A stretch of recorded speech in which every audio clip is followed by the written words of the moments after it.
Caitlin Clark finished the regular season leading rookies in scoring, field goals made, three-point field goals made, assists, steals, and minutes played, and she led the league in assists and three-pointers made. People, when they talk about boxing, Andrea, Shay, Molly, they'll say Muhammad Ali was the greatest. She elevated.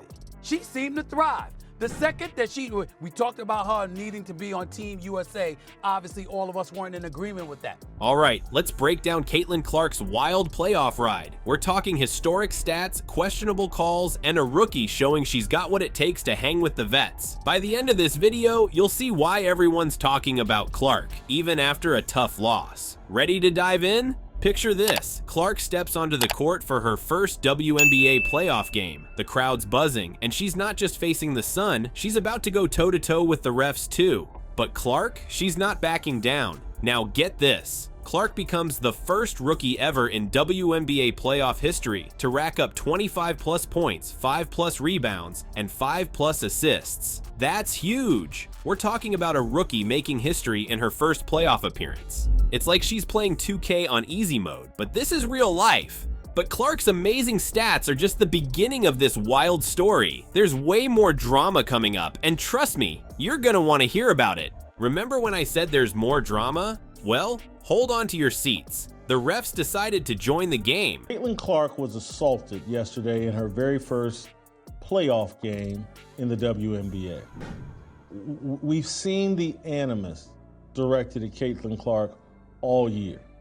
Ever be the biggest star in American sports was assaulted 2 minutes into the game on a dirty play with one of these women with these long fake fingernails that stabbed her in the eye. But damn it, in the first 2 minutes of this game, this Dejanay Carrington stabbed Caitlin Clark with her fingernails right in the eye. And not in the way you'd expect. How does a star player end up fighting an invisible opponent? That's exactly what happened to Caitlin Clark. You'd think the refs are there to keep things fair, right? Well, not this time. Clark found herself in a bizarre situation where she was tied up without a foul being called. It's like the refs were watching a different game. Fans were losing it, screaming at their screens. I mean, how do you miss something that obvious? Here's where things really heat up. The inconsistency in officiating was off the charts all season. Clark gets a tech for hitting the base of the hoop out of frustration, but when she takes an elbow to the face?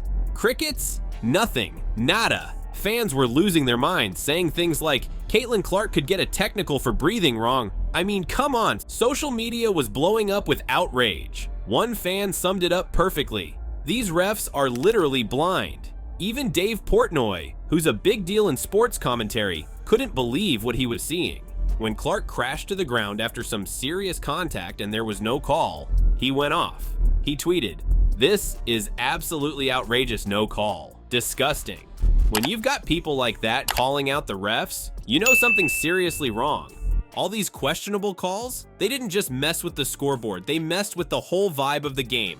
The fact that the Michael Jordan of the WNBA was assaulted has a black eye during the second half of the game because Dejanay Carrington stabbed her with her fingernails in the eye. Dejanay has a history with Caitlin Clark, like many of these girls in the WNBA, but she's at the top of the list along with Kennedy Carter in Chicago and Angel Reese. That's not a natural act of you contest a shot and then all of a sudden your hand turns downwards and straight into the eye of the biggest star in the WNBA. Every time Clark tried to build momentum, the refs were there to shut it down. It's hard enough playing against a tough team like the Sun, but playing against the refs too? That's just not fair. Despite all this, Clark still managed to put up those historic numbers we talked about earlier. It's like she was playing with one hand tied behind her back and still dominating. That's the kind of resilience that separates the good players from the great ones. You'd think a rookie would fold against seasoned veterans, right? But Clark had other plans. How does a newcomer hold her own against players who've been in more playoff games than she's had total pro games? Well, that's exactly what Caitlin Clark did, and it's blowing everyone's minds. Let's talk numbers for a second.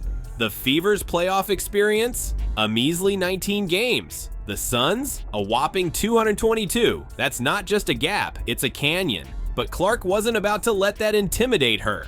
Take Game 1 for example. Clark faced off against Dewana Bonner, a veteran who's seen it all. And yeah, it was tough. Clark struggled, shooting 4 of 17 from the field and 2 of 13 from three-point range. It was like watching a rookie get a crash course in playoff basketball. But when Game 2 rolls around and Clark's like, nah, I'm not going out like that, she bounces back with a vengeance, dropping 25 points, dishing out 9 assists, and grabbing 6 rebounds. That's not just good, that's great. It's like she downloaded all the playoff experience overnight. Now, you might be thinking, sure, but they still lost. And you're right, but here's the thing. Clark's performance wasn't just about the scoreboard. It was about proving she belongs. After Game 1, Clark said, "We didn't play to the level that we're capable of playing." That's not just talk. That's a rookie recognizing there's room for improvement and then actually improving. Let's be real for a second. The Fever's young roster was showing some growing pains. Playoff basketball is a different beast, and they were up against a team that knows how to handle the pressure. But Clark was out there holding her own against players who've been doing this since she was in middle school. And let's not forget, she's doing all this while dealing with some seriously questionable calls from the refs. It's like she's playing a game of basketball and dodgeball at the same time,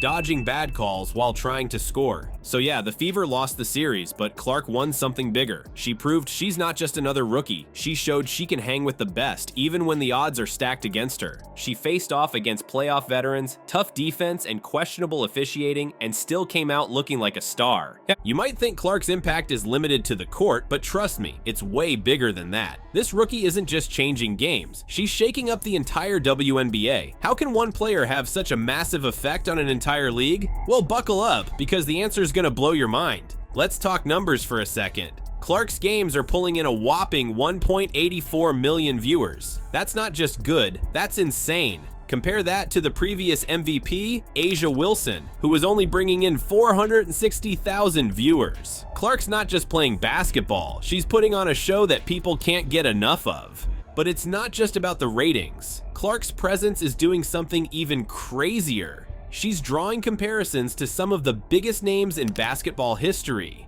We're talking Steph Curry and Larry Bird level. That's not just hype, that's recognition of generational talent. Imagine being a rookie and having people mention your name alongside those legends. That's the kind of impact Clark's having. Now you might be wondering, what does this mean for the WNBA? Well, here's where it gets really interesting. Experts are saying Clark could be the key to unlocking a whole new level of success for the league. We're talking increased revenue, higher player salaries, and a whole new wave of fans. It's like Clark's not just playing in the WNBA, she's helping to reshape it. But here's the thing that's really wild. Clark's influence goes beyond just her individual performances. The entire Indiana Fever team has been on an upward trajectory this season. It's like Clark's talent and work ethic are contagious. The team that was once at the bottom of the standings is now in the playoffs, giving established teams a run for their money. And this is just the beginning. Clark's rookie season is being described as a historic start. But think about it. If this is just the start, what's the rest of her career going to look like? She's already changing perceptions about the WNBA's ability to produce star players who can attract new audiences. Imagine what she could do with a few more seasons under her belt. So what's next for Caitlin Clark and the WNBA? Let's recap. Clark's playoff debut was historic, setting records even as her team got eliminated. She faced tough calls from refs, but still shone bright against veteran players. And her impact? It's huge, drawing massive viewership in comparisons to basketball legends. Clark's not just playing games, she's changing the whole WNBA landscape. Her talent and determination are reshaping how people see women's basketball. Even after a playoff loss, everyone's talking about her potential to elevate the sport. Here's a question for you. How do you think Clark will shape women's basketball in the coming years? Will she bring in new fans, boost player salaries, or maybe inspire a new generation of players? The future's looking bright, and Clark's just getting started.